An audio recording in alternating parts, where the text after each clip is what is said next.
Hello YouTube, we've just been on the Costa Toscana cruise ship. We had 7 nights and we went from Muscat to Dubai to Abu Dhabi to Doha, back to Muscat. This is our first cruise, so we've got nothing to compare it to, but we just wanted to tell you how we found it to see if you would enjoy it or not. Yeah, so firstly we're going to talk about the food, which we filmed a little bit on the ship. Have a look. So we're at our potentially last sit-down lunch with our 4 courses. It gives you the opportunity to try lots of different things, and it makes you feel nice that people are bringing you food and wine. I would definitely recommend doing this.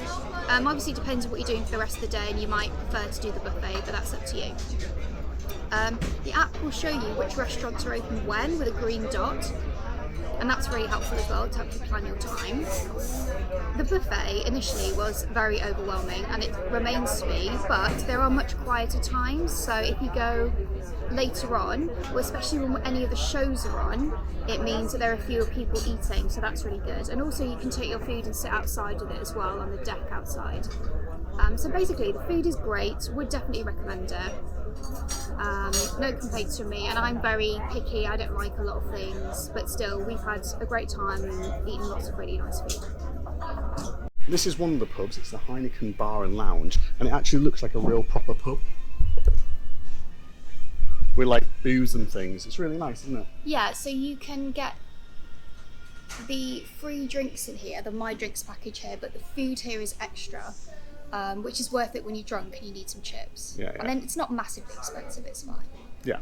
But there's also a good band in here we saw called Lazy Daisy. Yeah. So you can walk amongst all the different pubs and different places and get your drinks and it's like there's lots of different areas on the ship, and it's really nice to just wander about on an evening and then maybe have one drink one place and then wander about and have a drink another place. You can walk absolutely miles, hearing different types of music, having different drinks. It's really good. Behind us is the casino. Now yesterday we played roulette, didn't we? It was quite fun, but here's a little tip for you. You use your card to place bets and it takes it automatically out your Costa room card. Yeah, but you can press cash out on the machine. It doesn't go back onto your room card. You then have to go to the booth to actually claim those winnings. Yeah, we thought it might just appear in our bank account somehow, but you have to go to the lady at the counter and she gave us some euros, which I think we're going to use for tips for people, but make sure you are aware. So we're at sea today, so the casino's going to be open the whole time, but tomorrow morning it will be shut, and if you haven't cashed out, I guess that's just tough luck and we've lost the money. Yeah, so you need to cash out pretty much as soon as you can. Okay, cool. Hello, so we're in the Coliseum, which is like the main entertainment part of the ship. Okay, so this is where they put on all the shows, and as you can see, I'll turn it around. Here's what the Coliseum looks like. So it's essentially, they're trying to do the Coliseum, and this thing on the floor goes up sometimes and goes down, and there's all sorts of things going on. The problem with it, they mostly do acrobatics and stuff, because so many languages are spoken on the ship. They don't do a lot of spoken word things, or if they do, it's quite awkward. There was a quiz with 5 different languages. It was a bit much, to be honest, but so it's mostly like physical acrobatics and stuff. The problem with the Coliseum is, of all the seats, there's about 10 seats with a good view. There are so many giant pillars, so other people who've been on this ship and the Smeralda ship, which is its twin, they've said the same thing, and it's so true. You have to be so lucky to get a seat where you can actually see anything. So we're currently in like the best seat in the house. There's no show on at the moment, that's how we managed to get it. Yeah. If I turn you around, you'll have a look. So we can see everything here. We can see the floor, we can see the stage there, we can see whatever acrobatics are going on. But if I just move just like a few rows back to where we were sat a little bit earlier, what you'll see is suddenly there's a massive pillar in the way. Wave hi, Emma. There's a massive pillar in the way. I can't see most of the floor now, and some of the stage is now blocked. And this is like true of nearly everywhere around the Coliseum. If you move around the Coliseum, you kind of actually get reasonably bad views from most of the places. So we filmed a show, or we filmed a little bit of the show Lava, which we'll put up now. And we were standing over someone as we did it, because there just wasn't enough. The show was fantastic. Yeah, it was really good. But the layout of the place doesn't quite give you enough viewing angles and things like that. It just logistically doesn't work. Bing bong. Hello, so after we filmed this, we realised that actually the Colosseo isn't quite as badly laid out as we initially thought. Because there's lots of different places on the ship to have entertainment. That entertainment doesn't just happen in that main Colosseum area. There's a small theatre, there's Lazy Daisy at the Heineken bar, you really like the saxophonist, didn't you? Yeah, I was dead against watching the saxophone, but actually this guy was really good. You can just literally wander around like 2 different floors, and there's different types of music and entertainment on all the time. Yeah, and I actually think that's why the Colosseo is good. You don't need to you're not like trapped there to watch the entire show. You can kind of walk by, take a bit of 10 minutes or something in and walk and see something else. If you're sat there ready for like a theatre show, then you might be annoyed that you can't get good seats. But actually, if you're just kind of like us, we were kind of just like sampling what was going on and weren't really engaged in one specific thing. It allowed that flowing through and just peeking through. And if you had kids as well who get bored really easily, then it's good to just push them around and wander around, I think. Yeah, so actually, despite the fact I had a little bit of a moan there about the Colosseo and the seating angles, I actually think, I've changed my mind on it, I actually think it's a pretty good idea. I still do think it's a shame that there are places you can't see anything, obviously, but you can escape and move really easily. There is one more traditional theatre where we saw the saucy dancing people. But again, it's also casual. You can fairly easily move around and leave if you want to. Yeah, and a final word on the entertainment. The entertainment was good. Like, the shows are about half an hour long each. There was a good Italian singing guy, wasn't he, who you really liked? And Emma was not feeling very well one day. She went back to the cabin to have a little rest, and you watched it on the TV, didn't you, in the cabin? Yeah, everything in the Colosseo was beamed to the TV. So that was really good as well. So there are a lot of quizzes, apart from that one that had the 5 languages and was a bit of a palaver. It's mostly singing, which is in a European language or English, and dancing and some acrobatics. And at this point, we need to mention Ultramarine, your favourite band. A band made up of ladies. They were excellent as well. Yeah, they did a Jennifer Lopez night, which you absolutely enjoyed, didn't you? Brilliant. And they did another night of like pop hits and stuff. They're your new favourite band, aren't they? Yeah, I'm an Ultramarine fan now. So yeah, the entertainment generally really good, easy to dip in and out of. And some people, if you look online, are a bit sniffy about it, but we've got absolutely 0 complaints. We thought it was really good, didn't we? I think there's something for everyone. And if you don't like what you're looking at, just go to the next room or the next floor and there'll be something else. Right, on to what's on next in our plan.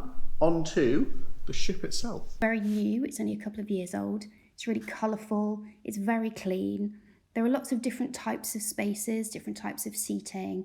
So whether you went somewhere noisier or quieter, or serving Campari or Aperol, or you want a juice bar, there's something for everybody. There is, I would say, quite good disabled and child access, lots of flat areas where you could push a buggy or a wheelchair. Also, we noticed the adult-only pool on deck 18 had disabled access into the pool as well. There's a kids club, so there were obviously hundreds of children on board, but it absolutely didn't feel overwhelming. And there's kids club access there as well. There are 3 sets of lifts at the back, the front and the middle of the ship. You do have to wait sometimes at busy times, but there are lots and lots of lifts. There's a main dining hall. There are 2 buffets and 2 or 3 maybe formal dining rooms, which are all included in the cost. And then there are separate, more expensive paid for dining options, which you can do. I would probably recommend trying to book those. There are lots of other videos online showing the interior and exterior of the ship in much more detail than we've shown. Here, Emma wanted to waft her dress on camera to prove it had pockets. Also, she loved these toilets where you don't have to touch to go in. They're like a touch-free entry. Very sanitary. So, what do you think of your room on the Costa Toscana? I think it's good. If you look online, and I've searched a lot before we came here, you don't really see pictures of the inside cabins because they're small and I guess they don't show many pictures of them. But for 2 people, for a week or even 2 weeks, I think it's absolutely fine. It's got comfy bed, big mirror, it's got telly, the bathroom's a good size, a couple of cupboards. You can put your cases under the bed, so that's fine. We're in room 4094. It's quite loud in here in as much as it's almost constant vibration slightly, which is fine. But underneath is where they put the trolleys or cases or something, I don't know. So there's lots of clattering all times of the day and night. So I would take some earplugs, but at least it's not music or anything, but there is some clattering. I've fallen asleep every time that I haven't noticed. Yeah, but I don't sleep as much as Richard, and so I have heard it. And it is all times of the day and night. But I don't think it would wake you up if you had earplugs in. What I will say is I was expecting it to be more caravan-y than it is. And actually, because we're scumbags, a caravan is our closest thing to ideas to what it would be like. And it's absolutely not that. Like, everything's like a normal hotel room, all the wood and the panelling. It's not all that caravan thing. It's not as miniature as you would think. And the bathroom is really good, and also the fact that it doesn't have a shower curtain, it has a proper door, is really good, because I think a shower curtain would be gross. Not having a window is a bit annoying, I can't lie, but it does mean it can be very dark and cosy in here, so you sleep. You've slept actually a lot this week, haven't we? So this is the My Tours section, where you can book your tour. We didn't book any tours because we're being cheap, and actually we didn't really want to get off the boat very much because there wasn't that much we really wanted to see. However, the one time we did get off in Doha, I actually feel like I really saw the advantage of the My Tours thing. Initially we thought, oh, they're really expensive, we're not going to do those, but actually having it all sorted out for you, you don't have enough time really when the thing stops to sort out your own, get a taxi, kind of like mess around. If it's just a day stop. Basically, we normally spend more time and less money. But here I think you just need to book a few of the tours really. Yeah, if you can afford it and you really want to go to the place, it's worth going, I think. And they're not too expensive for what you get. No, so we did get off the boat in Dubai. So we got on at Muscat, and then in Dubai we had to get off and go through security. So Costa takes your passport, and from this point forward, once somebody in Dubai has said that this is your passport, you get a dot on your Costa card and you use that instead of a passport, which seems weird to me, but you can use that in Dubai, Abu Dhabi and Doha. We just used our Costa card with a little dot in it to prove that it had been verified that it was us. So that's different. It was a bit of a kerfuffle getting off the ship. Yeah, well, they didn't really tell us that we were supposed to do that, so it was a bit of a kerfuffle to get it done in the first place. And there was lots of angry people shouting at staff because it wasn't very well communicated that we all needed to get off and do a immigration check. No one told me I had to do this until a lady called the cabin to say I hadn't done it. And then reception told us we didn't have to do it. It was all a bit of a kerfuffle. Yeah. But I think the idea is once you check into one GCC country, you can just, as long as you've checked in one, you can. It's like the Schengen, but for the GCC. Yeah, so you're trusted at that point once someone's checked you that you can go to all of the countries. So that's good. So Emma, would you recommend cruising on the Costa Toscana? I would. It's not fancy. It's a very casual cruise. It's not perfect, but like you were saying, it's a good price point. So it's affordable. Because there's no way we could do any other cruise because it would all just be super mega expensive. The thing is, the next cruise up isn't a couple of £100 more expensive. It's thousands of pounds more expensive. So actually, like we paid £500 each this cruise for 7 days. Actually, amazing value. And so to hit that price point, whatever kind of compromises they've had to make to hit that price point have definitely been worth it. Because I think it's great for the price that you get it for. And also, you say it's not that fancy, but we've had some absolutely beautiful meals and stuff. And when you're sat in the restaurants and having the a la carte delivered to you, you really feel so there are moments like fancy. That feel super fancy when you're having 4-course meals brought to you and glasses of wine, and you sat on the deck. And there's lots of tiny separate outside spaces, so you're never, overwhelmed by people really outside, are you? And you're looking at the dock in Dubai whilst sipping an Aperol. Obviously it's very fancy to some degree, but you don't need ball gowns and stuff like that or suits and ties. That's not necessary. Yeah, and actually, do you know what? I saw, before I went on this cruise, I saw a viral video of a lot of English lads with their shirts off singing Come On Eileen on a cruise ship. And I thought that seems like the worst thing ever. And actually, the fact that it's kind of mainly Italian and not English is actually a massive benefit, I think, in lots of ways. Yes, so all the announcements are done in Italian, Spanish, French, maybe German, and English. So there's a huge mix of people. Also, I feel like there's a lot of Chinese or Korean groups here as well. So there's a real mix of people. And we're in the Middle East, so there's a few Middle Eastern people. I would recommend it. I think it's a nice little way to float around the area, just stay on the ship. Yeah. And because also we don't, no offence Dubai, we don't care about Dubai that much. We've been to Dubai and we don't live too far away from it, so we can go a different time. It doesn't really matter to us.